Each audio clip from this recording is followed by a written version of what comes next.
Okay guys, so today I just got smog done for the Gray Z. Usually it does not have the stock intake manifold on. It has a Kinetix one, but seeing as to how to do smog, we had to replace it and put it back on. So today we are putting it back on because smog is all taken care of. So first things first, you're just going to want to start with the strut bar. Okay, first thing done, strut bar removed. Now we unplugged the O2 sensor that goes right here. Don't start on that yet. I mean, you technically could, but we gotta. Here you go. It still has the 14 connected. Warm. Yeah. But now moving on to the intake. So under your intake, it doesn't matter if you have an aftermarket one or a OEM one. There will be this piece under the middle piece. All you do, it's a pinch clip. Pull it back with some pliers and then remove it. Alright guys, so we have this little bag here to keep all the bolts because Kyra and Sean, even though I warned them, hey, you might want to make sure that you have a good spot for these bolts. They lost them all the last time around, so these are all the ones from the Blue Z that are being borrowed. Yeah. So continuing on with that, as you can see, the intake is basically all the way removed. I need to take this piece off because the intake manifold that I have has a larger throttle body connected to it. So I'm going to take this piece off. As you can see, he broke all the bolts. I didn't break them. Okay, you loosen them to finger tight to be able to take off for the most part. So when you're taking it off, you really don't need a certain bolt pattern to take them off because you're untorquing them. But when putting this actually on, you will need a certain bolt pattern is recommended. Okay guys, all the bolts to the upper plenum have been removed. There should be 17. There'll be one right there, another one, another one, another one, another one right there. Going over, there's one right there, there's one right there, there's one right there, and then you have the 6 up top. So next things is disconnecting the hoses. So there is, pretty sure that's a vacuum hose. It'll rip. I got it from here. I got it. There you go. Okay, so there's one vacuum hose. There's another one right here. That's hot. Okay, yeah. Next one. Ow. Right here. So we removed the sensor plug-in, and so we're gonna lift the upper plenum up. Now, underneath the throttle body, I can't show you from this angle. Maybe over here. No, still can't. There are two coolant hoses that are almost impossible to get unless you have a buddy with you. Just because of their angle, they're stuck up under there. So I'm going to put the camera down, but I will show you where they are. So there's one right there, and then the other one is back down underneath. Justin, if you can point to that. Back down underneath right here. Yeah, that right there. So those two you have to remove. I mean, you could set it like this and then remove them, but it's definitely easier with a buddy. See, so there's just 3 more. And that oil, though. That's like having oil in your intake plenum. Oh, yeah. Oh, that is really slippery. Where's that bag? I really don't want to lose these. I mean, if I lose them, I guess I have an excuse to go buy myself an intake manifold for the Blue Z right now. I don't even want to know how much a hardware kit for an intake is for a Z. It's probably something stupid. Definitely hit my head on the hood now like 5 times. That's weight reduction right there. Brain cell reduction? Yeah. Well, you probably Running lost. a negative brain cell life.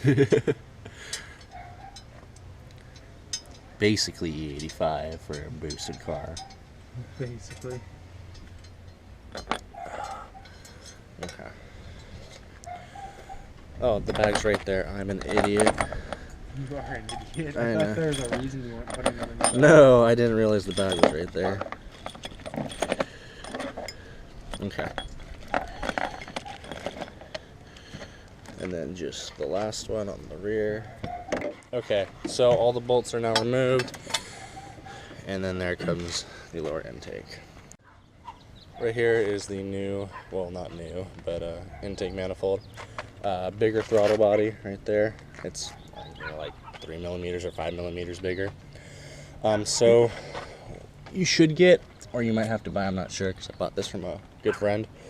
This piece will connect the two, you can actually set that down.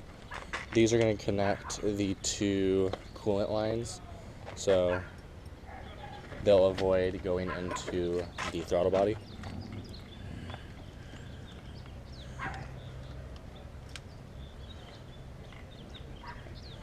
And wherever the pliers are next to you. No, those aren't the pliers. Here, I got them. Okay guys, so the beauty of the Kinetix intake manifold is these inside bolts, as you can see, you can barely see them.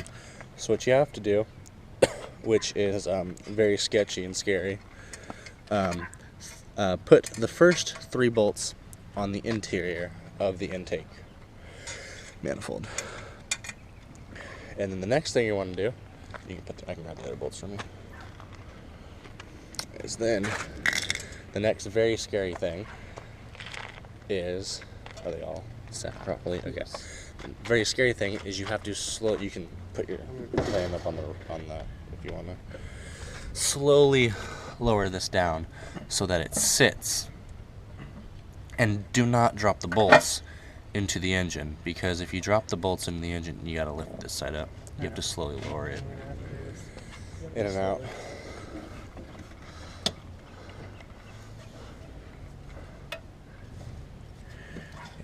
You gotta lift this side up a little bit. Okay. Just letting you know. Okay. And not drop any bolts into the engine. And now this side doesn't want to go. It's a very slow balancing act, and it does take a little bit of force, like that.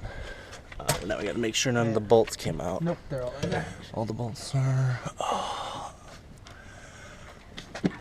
I've done this shit a time or two. Awesome. Okay, so then you want to grab the other 3 bolts and just drop them in. I'm just gonna hand tighten those a little bit. So yeah, I've known a couple people who have had this intake manifold and just were a little either bad luck or just not cautious enough, and they actually dropped the bolts down into their engine and then had to just tear their engine apart and find the damn bolts. The next one's right here. Yeah, I was gonna go from the other side. Oh, you can hear it.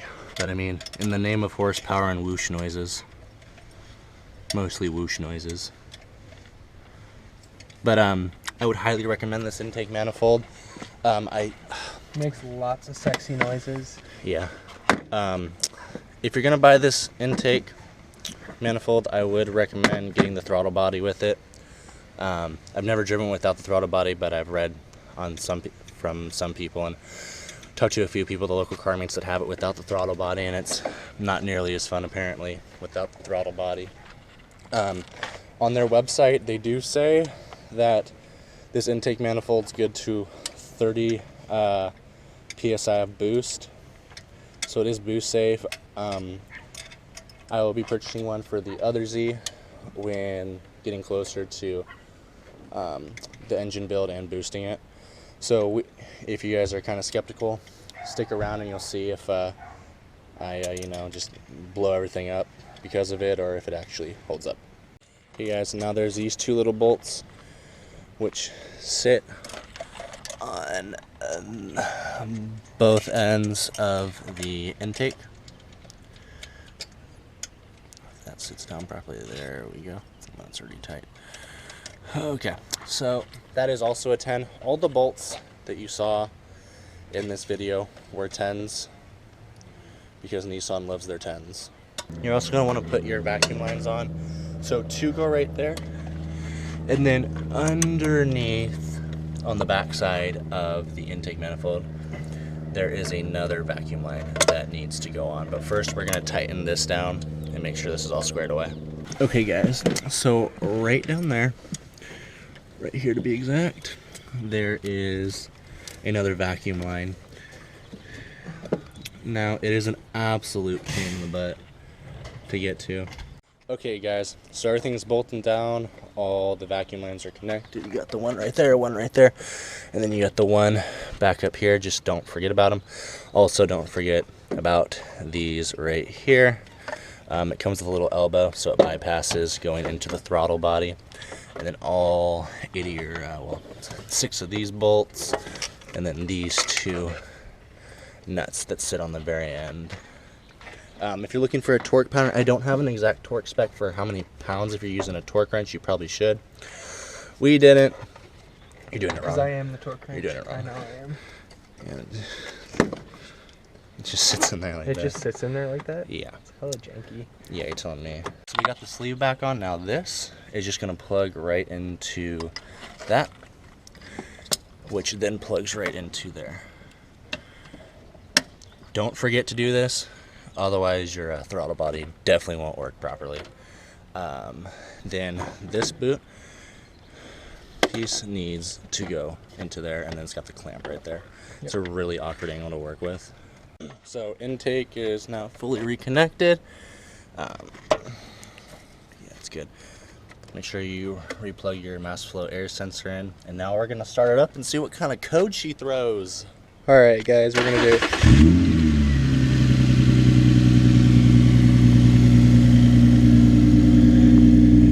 Any codes yet? It's in limp mode. It's in limp mode. Okay guys, so when I turned it on, I deleted them already. So what came up is my ECM. So the ABS was popping up, thinking there was something wrong with the engine control module, and then also my pedal sensor. The works, I think so. An 1131 popped up and a 2135, I want to say. Last time I put this on, it came up with the same problem. All I did was hook this up, erase the codes, and now as you can see, nothing. Also completely out of limp mode. So that is how you install a Kinetix intake manifold. If you guys enjoyed the video, like and subscribe. Catch you guys in the next one.